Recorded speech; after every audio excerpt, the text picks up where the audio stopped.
Hey YouTube. So the last time that we spoke, I told you that I was going to do my next video on how I was diagnosed with anxiety. So I'm just going to give you a little bit of a backstory on how I came to be diagnosed with that.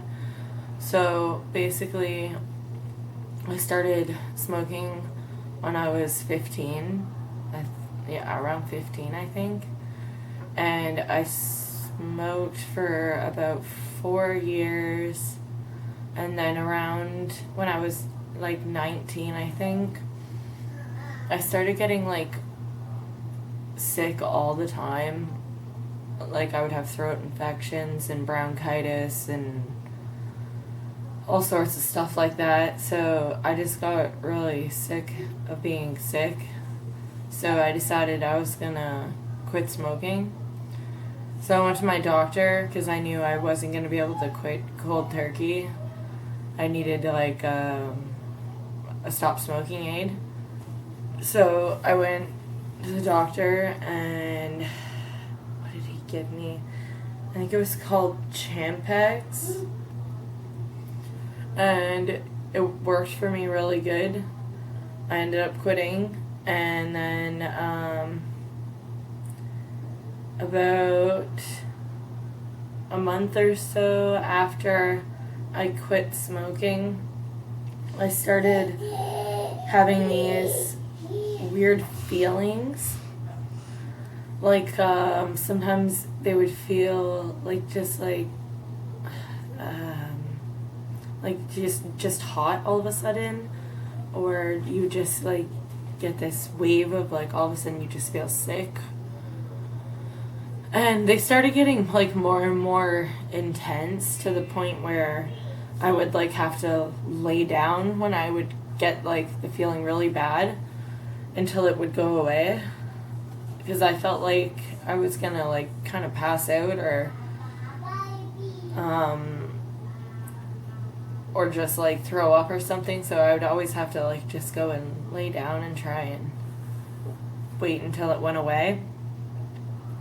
Eventually I ended up having one bad enough where I like literally thought I was having a heart attack, and I like made my husband take me to the hospital. And the whole way there, I could just like felt like someone was sitting on my chest. That's the best way I can describe it. And I kept like pulling the seatbelt like away from me, and like rolling down the window and like trying to stick my head out and everything, and it just wasn't getting better. So I just like felt like there was something really wrong, because I had never had that intense of a feeling like that before. So I get to the hospital, and I tell them that I'm like, my heart is racing. I think I'm having a heart attack.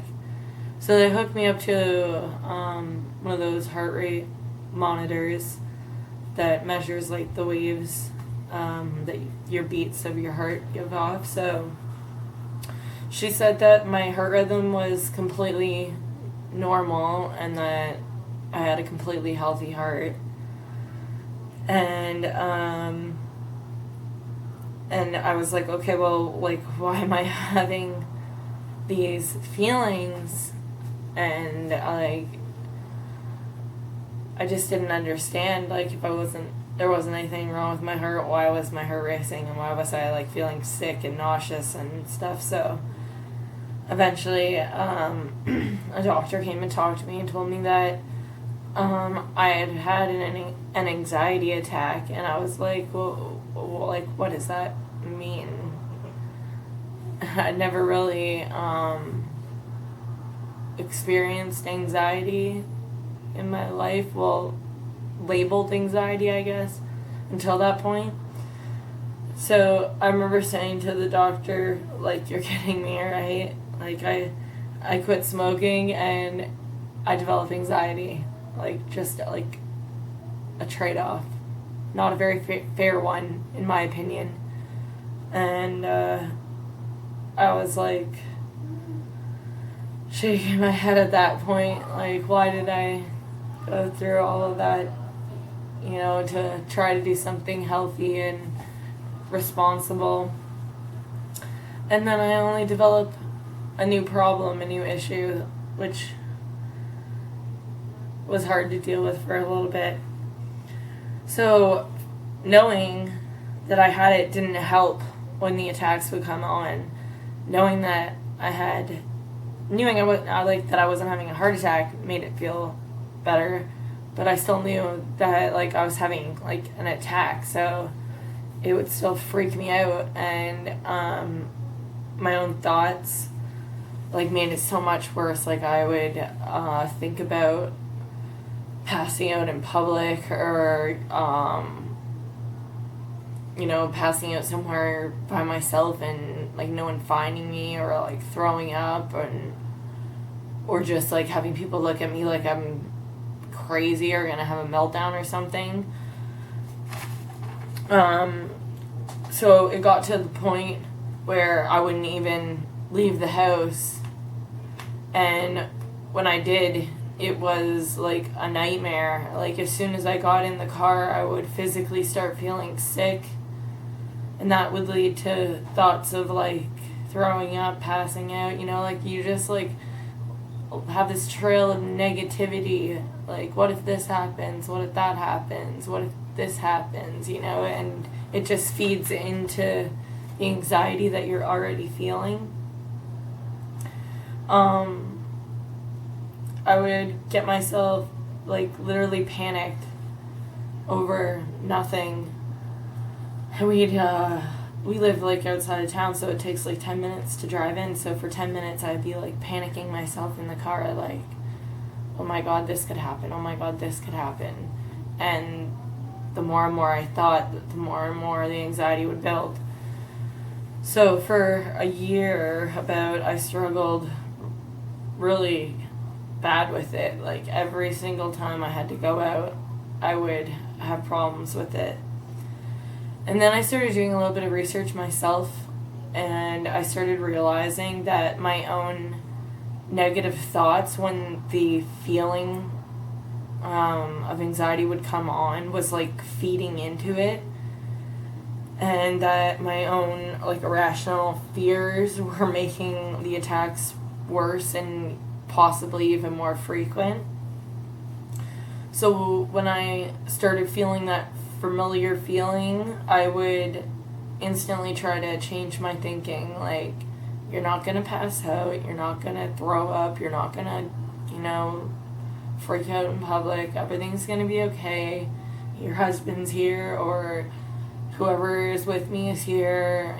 And like if I would be having a moment, I would just tell my husband like, hey, I'm having a moment, I really need you to be with me at this point, or whatever, and he would completely understand. And eventually got to the point where I could like start doing things by myself again. And that happened like a year probably before my mom had her stroke. So I was dealing with like a new diagnosis, knowing my brother had bipolar, and then my mom having a stroke, and then the light switch of my bipolar coming on. So it was like all tied in together, I guess. But anyway, when you would feel those feelings of doom, I would talk myself down, kind of like give yourself like a buffer, like you're gonna be fine. And even if you would really be panicked or whatever, I'd sit myself down on the floor or like lay down with a pillow or something. So I was like, look, like even if you pass out, you're completely fine, nothing's gonna happen. But it just eventually got easier and easier to deal with as long as I didn't let my thoughts run away with me. So that took a couple of months of training yourself to, but as I trained myself, the attacks got less intense and less frequent. So now I really only get that feeling of anxiety when I'm in small spaces, or I'm nervous about something, or if I feel like I'm really uncomfortable, like if someone's staring at me out in public that just creeps me out, then that makes me feel like really anxious, and I have to like get up and get out right then and there sometimes. But I found anxiety easier to control, like once I really understood how it worked and how my thoughts were feeding into it. So if you have anxiety, just think about like the negative things that you think when you're having those attacks, and try to think of ways to create buffers like I did. So if you're thinking about you're always going to pass out, then until you get control of it, every time you feel like that, just sit down or put yourself in a safe place where you know even if you do pass out, that nothing's going to happen, and that instantly will take some of the pressure off your mind. And that's honestly what I think feeds into the anxiety and what creates the intensity.